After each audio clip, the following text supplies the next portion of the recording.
Hey guys, you're in a nutshell with me, Ina. May malaki po palang balita dyan sa probinsya ng Alberta, no? Yung mga kababayan natin dyan, what are your thoughts about this proposal to have itong tinatawag na dual practice model para sa healthcare system dyan? Okay? I think this bill or a bill proposing this was tabled, ibig sabihin inihain sa legislature ng probinsya. So, uumpisahan ng pag-usapan yan, pagdebatehan, dapat bang gawing ganap na batas na yan dyan sa Alberta. Ano ba to? Dual practice model para sa healthcare. Last week, nagbigay na po ng pahapyaw yung premier ng Alberta tungkol dyan sa kanyang plano na itulak ito.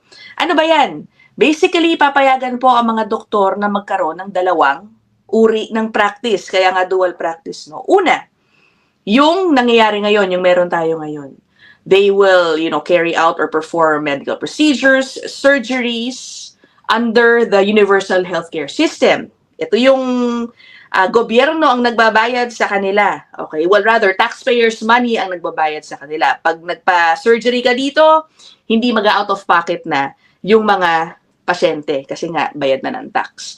O pangalawa, ito yung bago, no? They will be allowed to have private practice. Ibig sabihin, ito, babayaran sila out of pocket ng mga pasyente nila. Basically, yun. At ito po ay tinutulak ni Premier Daniel Smith dahil para po sa kanya, ito ang maaari maging solusyon doon sa problema ng napakahabang waiting time for many medical procedures which are considered not urgent.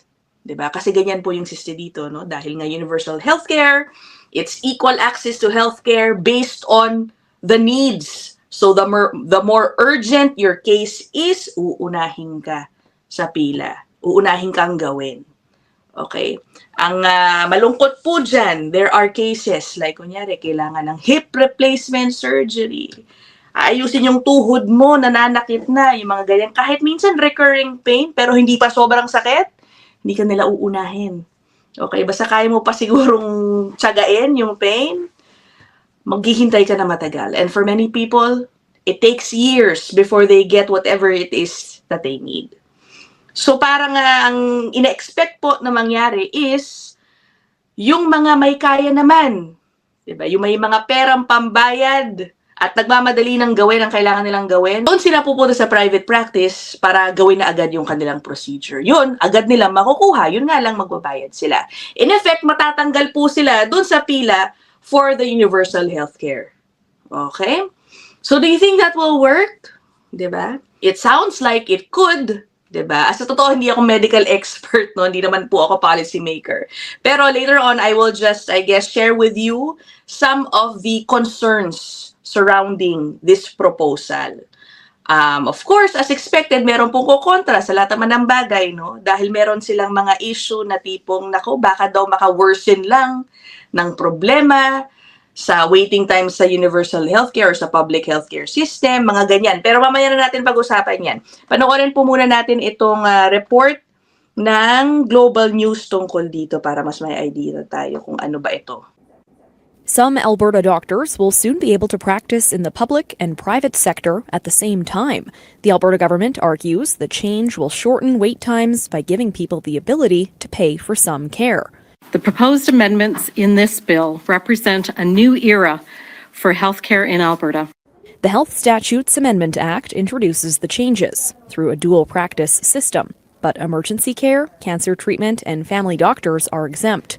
Minister Adriana LaGrange says the priority remains for every Albertan to have a family physician. At this point in time, restricting family doctors not to provide private practice, that they would be fully within the public system, only makes sense. Doctors must stay in the public system for a minimum number of years before heading to the private sector, and they are limited in the time spent there. Those rules would come through ministerial orders. We don't want them in the legislation because we need to be very nimble. If in fact we find that there's a shortage in a particular discipline or that we have to make some changes. Critics have said they believe this proposed change will not alleviate surgery wait times and would not comply with the Canada Health Act.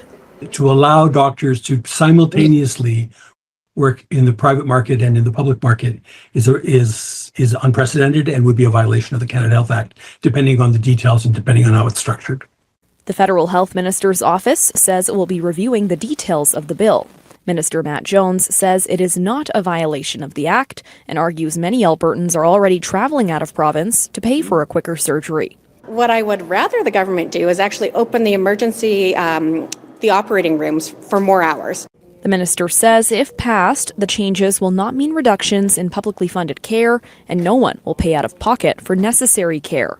But the changes won't go away if public service pressures ease. I think there will always be a need. And if you look at the fact that we have an aging population and that we also have a growing population. Morgan Black, Global News.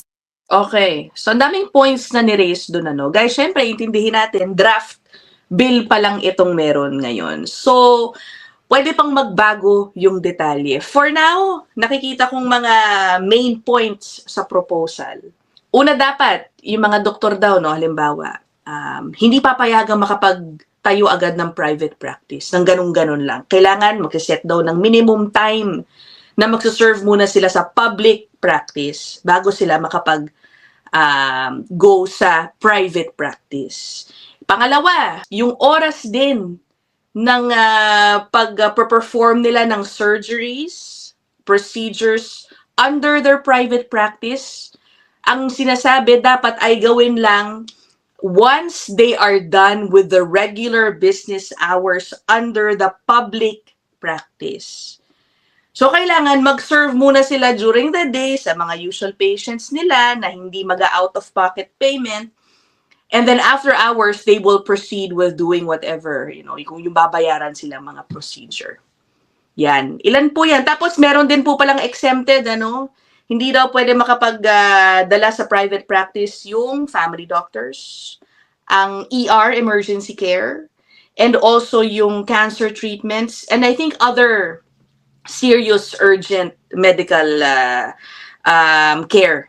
Again, of course, we expect the details to be threshed out further sa legislature ng Alberta. Ngayon, itong si Daniel Smith, last week naglabas actually ng video pala tungkol dito. It's a 7-minute video but I will only play a quick portion of it. We need to find a solution that results in lower wait times for surgeries, doctors empowered to perform more surgeries than they can now, and no more extra taxes or fees for taxpayers. Some might say it's quite a tall order, but it's not. And most of the world's advanced healthcare systems from France, Germany, and Sweden to the Netherlands, Australia, and Switzerland have figured out how. It's time for Alberta to do the same. We're calling it the dual practice surgery model, and here's how it will work. The Alberta government will introduce legislation to permit surgeons and supporting surgical professionals like anesthesiologists to perform both publicly and privately funded knee, hip, eye, shoulder, and other elective surgeries. Surgeons who elect to be part of this dual practice model must commit to perform a minimum amount or ratio of publicly funded surgeries each year to qualify. So, for example, a surgeon could choose to perform publicly funded surgeries during regular business hours, while performing private surgeries after regular business hours or on weekends, should they wish. So instead of a surgeon being limited to performing, say, 1,000 surgeries a year due to health system funding constraints, that doctor could also perform an additional 200 or 300 more surgeries for patients who can afford to pay for the cost themselves, or that have an employer insurance plan that covers the cost. This greatly benefits everyone on surgical wait lists. And here's how.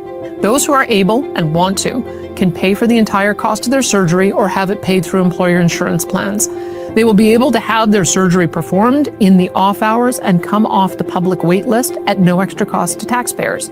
That means everyone on the public wait list moves up in the queue so that they also get their publicly insured surgery done quicker than they otherwise would. And surgeons and other specialists remain in the public system but are happier because they get to perform more surgeries should they want to, which in turn leads to fewer of these doctors leaving Alberta and attracting back others who had previously left for better opportunities elsewhere. Okay. O sige, yun na lang muna, Nagets niyo ba? It sounds like, parang syempre pag ina-explain nila, they are the ones pushing for this na Uy, okay nga, magiging okay. But of course, again, there are concerns raised about this, especially when it comes to how it could affect quality of care. Okay, ang isa sa mga concerns halimbawa na nakita ko no, sa ilang articles, baka daw i-prioritize ng mga doktor yung private practice nila. Magmamadali ngayon sila ma-meet yung expected number of hours nila doing work through the public practice. Ang sabi, the doctors might opt to do the more complicated, high-paying surgeries through private practice rather than gawin nila yan, unahin nilang gawin sa public practice. May mga ganyang concerns. Another one, baka daw dahil sa private practice, mahatak pa yung mga healthcare staff na kakailanganan nila papuntang private practice, baka mabawasan daw yung staff ng mga nurses and other, probably assistants that they need. In short, baka worsen nung staffing shortage in public hospitals. Okay? And of course, there is that, concern na, pangmayaman na policy. Kasi obviously, only those who can afford to pay can take advantage of the private practice. And that basically, it goes against the overarching principle ng healthcare service dito sa Canada, kung saan dapat nga equal access based on needs, not means. Okay, so anyway, syempre, early on pa lang to ng discussion. Let me know what you guys think. Ang daming pwedeng pag-usapan tungkol sa issue na to. Ako, for example, I'm curious, no? How much would these medical procedures cost? Baka rin naman magulat yung mga tao, di ba? Once these people start charging sa sobrang mahal, baka hindi rin naman sila patusin. Diba? Another thing, no? Is it wise, to require doctors to serve in public practice first and then overwork themselves and do private practice on the side? Diba? Parang sobra-sobra naman yung workload na yun na baka later on, dyan magkaroon ng problema. Anyway, these are just, top of mind questions that I have. Let me know kung kayo, you support this. What do you see happening to this? Lalo na yung mga may experience sa healthcare, palagay nyo, will this work? Kasi syempre, ang next question, halimbawa, na ipasa ito sa Alberta. Will other provinces follow suit? Baka makakuha sila ng idea, no? Isa rin po pala syempre sa mga abangan natin yung mga types of services that could be done through private practice, diba? I have a feeling limited lang din naman yan. But siguro before we end, let me play for you this clip. Interview po ito sa isang researcher ng expertise ay public healthcare na topic. Okay, siya rin, meron na siya agad mga nire-raise na issues tungkol dito sa proposal na to. At ang sabi niya guys, hindi pala ito ang first time na may ganitong proposal sa Canada. O sige, play ko na to. The first time we've had a premier try to pitch these two-tiered system proposals. We're still trying to recover in our healthcare system from the attempts made by Ralph Klein 20 years ago. So in that sense, Albertans are deeply apprehensive about this. There is a core that has gathered around Smith and the UCP that have accepted her overt sort of villainization of public services. She's currently engaged in a number of lawsuits with our healthcare provider, Alberta Health Services, and some of its officials. But the frustration that Albertans feel about being able to access public healthcare right now is to large part due to the very policies that Smith and her predecessor, Premier Jason Kenney, have implemented that have undermined access to public health care. Tell us how this works in other countries, because other countries have some dual practice doctors working, as you said, simultaneously both in public and private systems. How does that look and where? Sure. Some of the examples that often get pulled up are sort of closest comparators. The NHS, National Health Service in the UK, some comparisons to, Australia and New Zealand. One thing to remember is every healthcare system is based on sort of unique legal and structural factors. We don't have an exact comparison.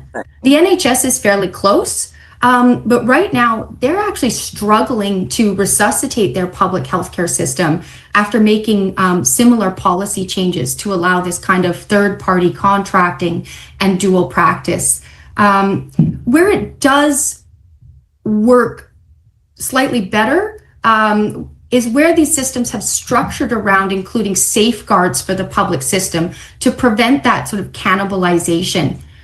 Some of those features have to include priority scheduling of doctors and healthcare staff to the public system and ensuring minimum staffing thresholds.